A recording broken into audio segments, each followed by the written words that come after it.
Hello everyone and welcome to SuttonsDaze. We had a viewer request for do-it-yourself gravy mixes, and so I thought I'd bring you along for some of the fun because I love do-it-yourself gravy mixes. These are the things that you're going to need. You're going to need flour.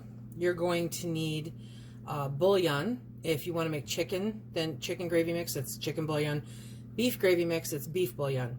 If you want to make just a white country gravy mix, you're going to need ground pepper, which you need for all of them, and I have some diced onion here, but you can use your dehydrated onion or minced onion that you buy from the store. I am obviously using my Thrive products, but you can do this with anything. Okay, so to start off with, you're going to need 3/4 of a cup of all-purpose flour.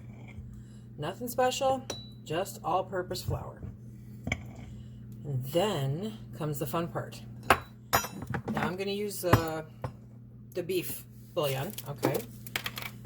And I'm going to put in 3 tablespoons of beef bouillon.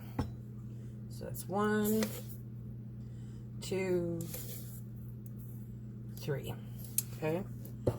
Next comes the pepper. Now this is obviously to taste, but I use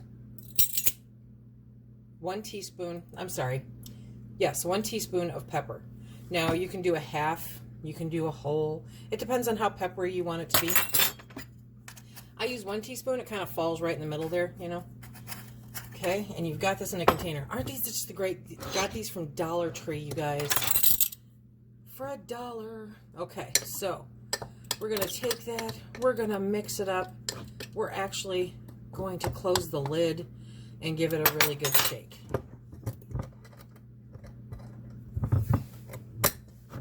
Okay, there we go. Whoop, I got some on the rim. Okay, so there we have our beef gravy mix. You can see the pepper all mixed in there. Now let me show you how it works. When you are ready to make the gravy, you grab your pre-made gravy mix, and that whole batch will make you 8 cups of gravy. I mean, just, it's amazing. So you're going to heat up your pot. You're going to add whatever fat that you have, whether it's butter or lard or olive oil, whatever the case may be. Add that into your pot, okay? And we're going to, there we go. We're going to get that warmed up and melted. Once that's melted, we're going to add the gravy mix. Now, if you've been to the store recently and you purchase these packets of gravy mix, you know they can run anywhere from 20 cents to, you know, over $1, depending on the name that you're buying. However, you don't always know what's in there, do you? Not always. So when you're doing it this way, you know. I know that the bouillon that I use, it's a vegetarian bouillon from Thrive, and I'm confident of the ingredients. That also, I mean, you can use, let me show you some other stuff I've got here.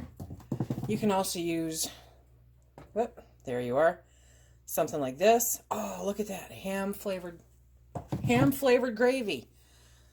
Really? Okay, so it is melting. So we're going to add 2 tablespoons of our gravy mix into the pot.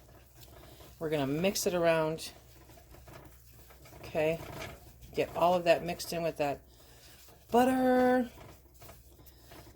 We're making a very nice little roux here, which makes the best gravy. Super simple, right? Okay, now you can take 3/4 of a cup to a cup, your choice, and we're going to mix it in. There we go. We're going to mix it in there. I've got a little bit of butter left on here. Don't want it to go to waste now, do we? Okay, and so now we are going to take this and we are going to whip this up, and we are going to get all of that beautiful roux mixed in with the water. There we go. I've got the heat on kind of high. You might be able to see that. It's because patience is a virtue that I do not possess. So, you want to keep stirring it. You don't need to beat it to death like that, but you want to keep stirring it to make sure that it doesn't stick, okay? And over the course of a few minutes, that will start to thicken. You'll actually be able to feel it. You'll be able to see it. See, you can actually see it now. It'll start to thicken. Look at how quickly that happens. Look at how quickly that happens. That's awesome. And so now you have this beautiful, beautiful gravy in a matter of minutes for pennies. Pennies. You see how beautiful that is? Look at that. And you can make as much or as little as you want. Oh, who doesn't love a good gravy? Okay, hang with me here because we're also going to do the white gravy mix. Okay, if you're like me and you love old jars but you just don't want to can in them anymore, here's this old Presto Supreme Mason jar. This bad boy's got some years on it, so I'm going to use this for gravy mix too. Okay, so the same rules apply for the base. You're going to use a funnel. You're going to use a funnel. The funnel helps reduce the mess. Okay, so 3/4 of a cup of all-purpose flour. There we go. Now, for your white country gravy, this is where the artist gets to play with it and make it their own, okay? For me, I love a white pepper gravy. That to me is just amazing. So instead of doing my teaspoon of pepper, I'm going to do 2 teaspoons of pepper in this. I want a definite pepper flavor to it, and I love it.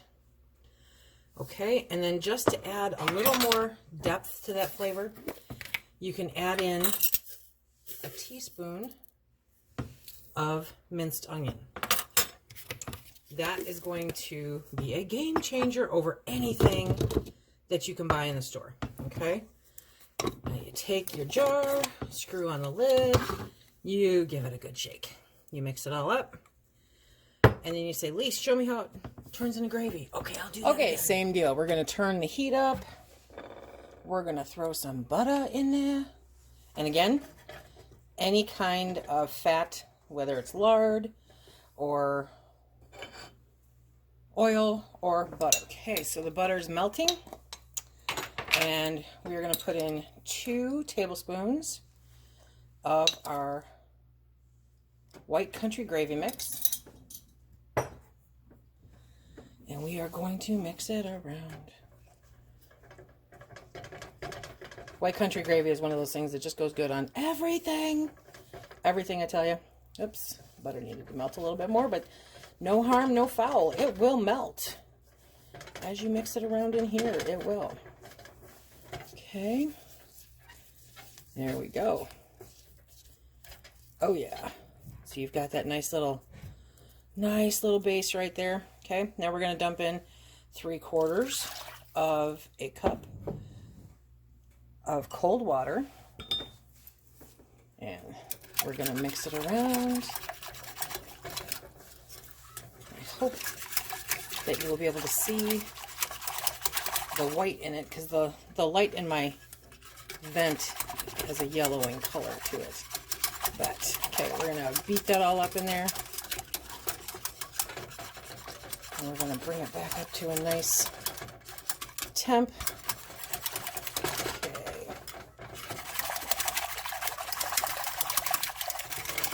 There we go. Okay, I think I got to turn it up a little higher. And now we're just going to baby it. And what you're seeing in there, I don't know if you're seeing that in there. You see little whites. That's the onion. Okay? That is the onion. And you don't have to add the onion. You literally can just have flour and pepper in here, if that is what you want. And once again, here it is, thickening up right before your very eyes. This is like, you could put gravy on everything. Everything. See how nice and thick that got? Oh yeah. Okay, remember you can add more pepper, less pepper, however you want. That is a beautiful country gravy. Let me get you in some decent light. There we go, some beautiful light. Look at that nice thick country gravy. This would be fantastic on everything. Okay. Oh, it smells great. It tastes great.